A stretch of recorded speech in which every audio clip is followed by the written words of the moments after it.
another load, so I figured I would hop on here, guys, and talk to you a little bit and answer a question that came through the other day. I was asked, what was the hardest things right after leaving the Amish? The most hardest thing for me right after leaving the Amish was getting a social security number, getting situated to be able to get a job. I got lucky and found one that paid under the table for a while, but the biggest pain in the nuts was to try to prove to the United States government that I literally did come from the Amish, and that I'm not trying to make it up. I didn't come any other way, or, illegally or anything like that. Many Amish communities have social security numbers and pay taxes, but we did not. My group that I come from, we were not allowed to have any government ties. We were considered the old order original Amish, was what we were kind of referred to. And so we did not allow social security numbers. And the reason I struggled more than some of the other former Amish that left the Amish is because I also didn't have a birth certificate. So that was a process, back and forth, going to the health department, try to tell them who my mom and dad were and tell them that I was born in 1980 and my age. And then finally it got to where I used my Amish school report card. And without that, I'm still kind of wondering where I'd be at today if I didn't have my Amish school report card, because the Amish school did legally, they were allowed to have their private school, but they had to report their grades. They only go from 1st to 8th grade, but they reported back to the state of Ohio with Ohio stamped report cards of the grades of each name in the Amish family and each individual. So I was able to use that school report card and show them that, I started school in 1987, and showed every grade, show my grades in the Wolf Creek Amish School is what it was called. It was a private school, and that resulted in them finally giving me a stamped, sealed birth certificate, and then they gave me an ID at the BMV, and then that's the two forms of ID that I used to go to Social Security Administration building and apply for a Social Security number. And so that was the hardest thing for me to get accomplished after leaving the Amish. Now, there's a whole lot of former Amish that I have helped leave since I've left, and always the ones that don't have the Social Security number are the hardest to help, and it's a long process. And if they communicate with me within the community before they leave, and I'm the one lining up a driver to help them escape, then I always remind them, if you have a birth certificate, if your parents reported your name and your birth date to the local health department, then by all means search high and low for that birth certificate.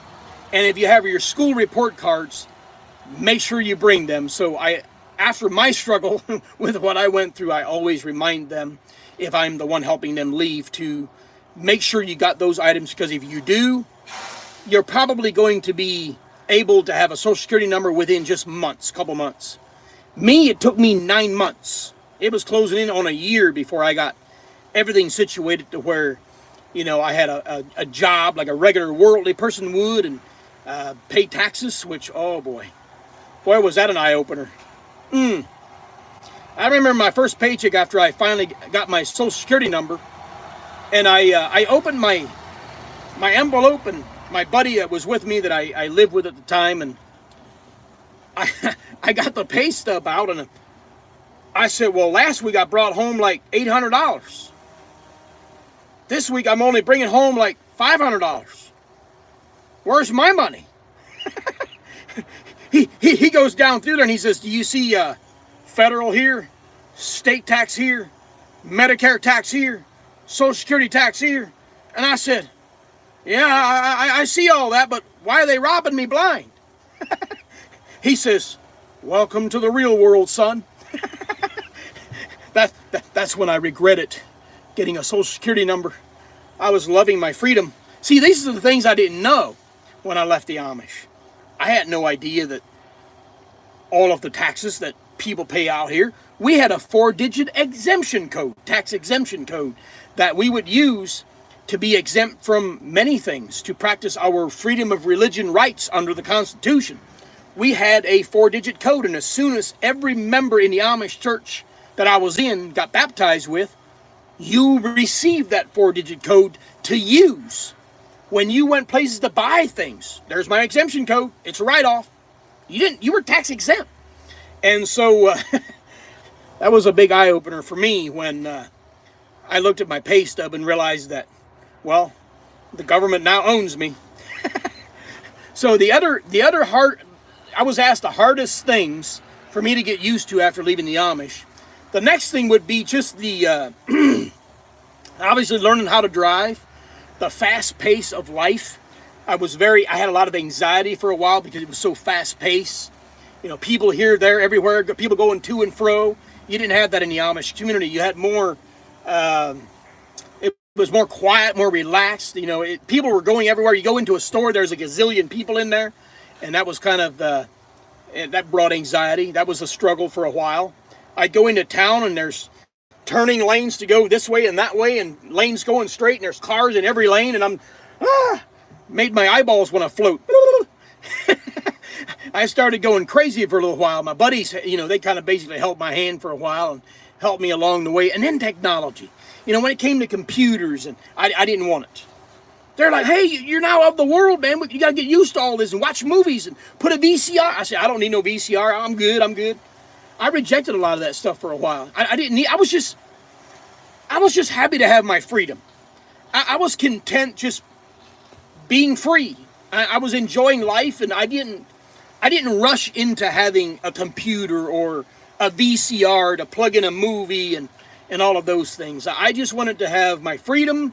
I was ready to get my license and, you know, drive a car and learn how to drive a car. So that was a struggle in itself. That was also one of my main struggles. Is I wanted to drive so bad, but I didn't have the patience to wait on my buddies that helped me leave the Amish, to wait until they could teach me, you know, how to drive. So I went out driving anyway.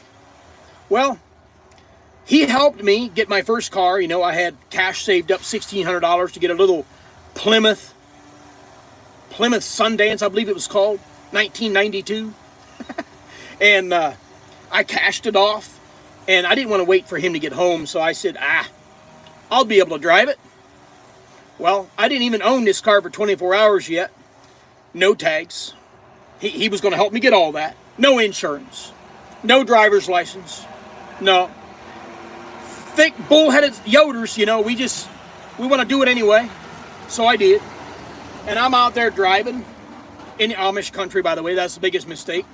I'm going around horse and buggies, and I want them to see who I am. Hey, it's Eli Yoder here. I'm free. See me free? And I go around this horse and buggy, and it was the Glick family. Yeah, Edna Glick was on the buggy. She was the one that I had a crush on in the Amish school. So I really was focused on waving, make sure she sees me. And what do? I drive right off the curve. I drive right off the curve. I flipped that car 3 times, and I crashed right up in an Amish guy's manure spreader. And my car's leaning sideways. I did a bunch of damage to the manure spreader. I'm lodged up in there. And everything came to a halt, and I'm sitting there trying to clear my head, and the Spice Girls song is still jamming out. Tell me what you want, what you really, really want. And I thought, shut up, Spice Girls. This is not really what I want right now. I really don't want to be leaning up against an Amish guy's manure spreader as the Amish are going by looking at me. I feel so humiliated and embarrassed. I just wanted them to see my freedom, and now they're having the last laugh. Yep. And so my buddies got really mad at me for that. They said, dude, why didn't you just wait until we could show you, you know, we could teach you how to drive and hands-on and, you know, all of that stuff. And I never wanted to wait. I never wanted to listen to advice or whatever. I thought, I know best for me. I got this. I can do this. So I go try it, and I failed. So some of the hardest things, there you go. Some of the hardest things for me to get the ball rolling when I left the Amish would be that, you know. And if I'd have been more patient and listened to advice, I would have probably not had so many failures, but I wanted to do it my way, and I wanted to learn how to drive so bad that and the good thing was, they came and helped me get my car. They were loving enough to help me get my car back. No police report was filed. It was out in the middle of the country, and they were able to help me get my car back home, and I didn't get any tickets or anything, as far as driving without a license or anything like that. So I just had to learn the hard way, and here's the biggest things that when I look back on my life right after I left, is we all have to learn from our mistakes. You can't just stay on your own path, what you think is best. When I made mistakes, I had to learn from those mistakes. I had to learn from my own mistakes and in order to move forward. And I knew I couldn't just do it my way, or the highway kind of mentality. So anyway, I'm going to get going here, and this ex-Amish truck driver's got to pick up another load here. And I just wanted to share a little bit of that. Somebody had asked me what was the hardest things after leaving the Amish. Well, there you go. Y'all have a blessed day.